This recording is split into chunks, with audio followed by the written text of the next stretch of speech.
ഇനി പീച്ചങ്ങയുടെ തോല് കിട്ടിയാൽ കളയരുത് കേട്ടുള്ളൂ. നല്ലൊരു സൂപ്പർ കറി ഉണ്ടാക്കാം നമുക്ക്, നല്ല ടേസ്റ്റിയാണ്. അപ്പോൾ ഇതിന് നിങ്ങൾ എന്താ പറയുക, നിങ്ങൾ പീച്ചങ്ങ തന്നെയാണോ പറയുക എന്നൊക്കെ പറയുള്ളൂ.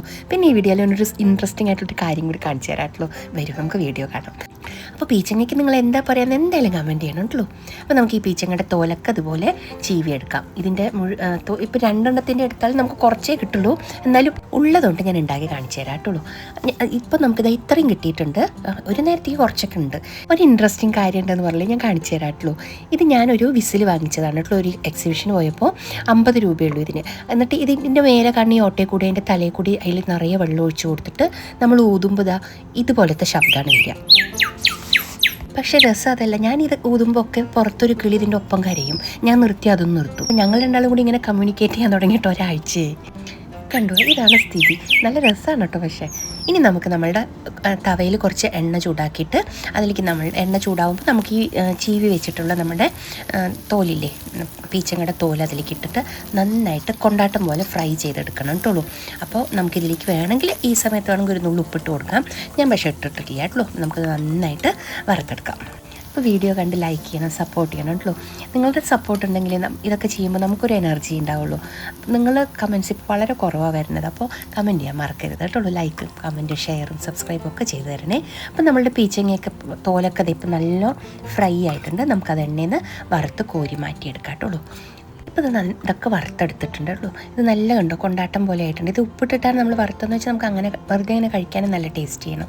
ഇനി നമുക്ക് അതിലേക്ക് കുറച്ച് ജീരകം വേണം, പിന്നെ കുറച്ച് കടുക് വേണം. നമ്മൾ ഇതിൻ്റെ തോല് വറുത്ത് മാറ്റിയ എണ്ണതിലേക്ക് തന്നെ അത്ര എണ്ണ മതി കേട്ടോ. ഇനി നമുക്ക് അതിലേക്ക് ആ കടുകും ജീരകം കൂടിയിട്ട് പൊട്ടിക്കാം. ഇനി ഒരു 4 പച്ചമുളക് നീളത്തിൽ അരിഞ്ഞത് കൂടി അതിലേക്ക് ചേർത്ത് കൊടുക്കണം.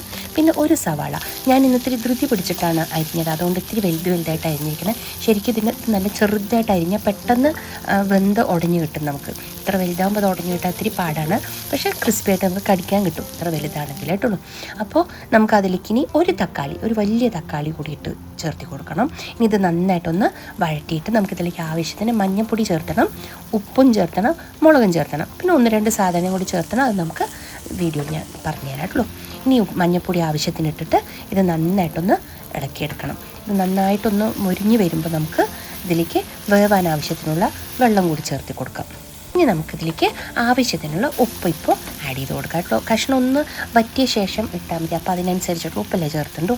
അപ്പോൾ ഉള്ളിയും സവാളയൊക്കെ ഒന്ന് ഒന്ന് ചുരുങ്ങിയ ശേഷമാണ് ഞാൻ മുളക് പൊടിയും ഉപ്പും ഇതിലേക്ക് ആഡ് ചെയ്ത് കൊടുത്തത് കേട്ടോ. നമുക്ക് ഇതിൽ പച്ചമുളക് ഇട്ടിട്ടുണ്ട്, അപ്പോൾ അതിനനുസരിച്ചിട്ടുള്ള എരിവ് ഇട്ട് കൊടുത്തോളൂ. ഇനി ഇത് നന്നായിട്ടൊന്ന് വഴണ്ടി വരട്ടെ. എന്നിട്ട് നമുക്കിതിലേക്ക് ആവശ്യത്തിനുള്ള വെള്ളം ഒഴിച്ചിട്ട് ഇതൊന്ന് അടച്ച് വെച്ചൊന്ന് മൂടി വെച്ച് വേവിച്ചെടുക്കണം കേട്ടോ. അപ്പോൾ ഇത്തിരി വെള്ളം നല്ലോണം ഒഴിച്ചോളൂ. ഒഴിച്ചിട്ട് അതൊന്ന് പറ്റി കുറുകി വരുമ്പോൾ ഈ ഉള്ളിയും തക്കാളിയൊക്കെ ഒന്ന് ഉടഞ്ഞു കിട്ടും. അപ്പോൾ ഞാനിപ്പോൾ കുറച്ച് വെള്ളമല്ല ഇത്തിരി കൂടി വെള്ളം ഒഴിച്ച് കൊടുക്കും കേട്ടുള്ളൂ. എന്നിട്ട് വേണം നമുക്ക് ഇത് നന്നായിട്ടൊന്ന് അടച്ച് വെച്ച് വേവിക്കാം. അപ്പോൾ ഇത് വേവാൻ കുറച്ചുകൂടി വെള്ളം ഞാൻ ഒഴിച്ചു കൊടുത്തിട്ടുണ്ട്. ഇനി ഇത് നന്നായിട്ടൊന്ന് ഇളക്കി യോജിപ്പിക്കണം. ഇനി ഞാൻ പറഞ്ഞതിൽ ഒരു സാധനം കൂടി ചേർത്ത് കൊടുക്കണമെന്ന്, അത് കുറച്ച് ഉലുവപ്പൊടിയാണ് കേട്ടോ ചേർത്ത് കൊടുക്കേണ്ടത്. ഇതൊന്ന് വെന്ത് വരുന്ന സമയത്ത് വേണം നമുക്ക്, ഇത് വറുത്ത് പൊടിച്ച ഉലുവപ്പൊടിയാണ്, ആ ഉലുവപ്പൊടി കൂടി അതിലേക്ക് ആഡ് ചെയ്യാം. ഇനി ഇത് നന്നായിട്ടൊന്ന് ഇളക്കി യോജിപ്പിച്ചെടുക്കണം കേട്ടോ. ഉപ്പൊക്കെ മതിയോന്ന് ഇപ്പോൾ നോക്കിക്കോളൂ. വേണമെങ്കിൽ നിങ്ങൾക്ക് ഇതിലേക്ക് കുറച്ച് പുളിയുടെ വെള്ളം കൂടി ഒഴിച്ചു കൊടുക്കാം. ഞാൻ തക്കാളി ഇട്ടിട്ടുള്ളത് കാരണമാണ് പുളിവെള്ളം ഒഴിക്കാഞ്ഞത്. ചിലവരിതിൽ പുളിവെള്ളം കൂടി ചേർത്ത് കൊടുക്കും കേട്ടോ. ഇനി നമുക്ക് വറുത്ത് വെച്ചിരിക്കുന്ന നമ്മുടെ പീച്ചങ്ങയുടെ തോലില്ലേ അത് ഇതിലേക്ക് ചേർത്ത് കൊടുക്കാം. അപ്പോൾ ഓണാവാറായില്ലേ? നിങ്ങളുടെയൊക്കെ ഓണം പരിപാടികളൊക്കെ എന്തായി? ഓണത്തിനെല്ലാവരും റെഡിയായോ?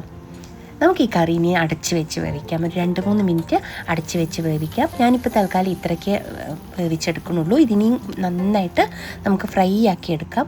ഞാനിപ്പോൾ ഏകദേശം ഇങ്ങനെ ആയപ്പോൾ അത് എടുത്തോട്ടുള്ളൂ. ഇതാണ് ഇപ്പോൾ നമ്മളുടെ പീച്ചങ്ങ തോല് കൊണ്ടുള്ള തൊക്ക്, മെഴുക്ക് പുരട്ടി എന്ത് വേണമെങ്കിലും പറയാം, റെഡി ആയിട്ടുണ്ട്. നല്ല തൈരും ചോറിൻ്റെയും കൂടി ഇത് ബെസ്റ്റാണ്.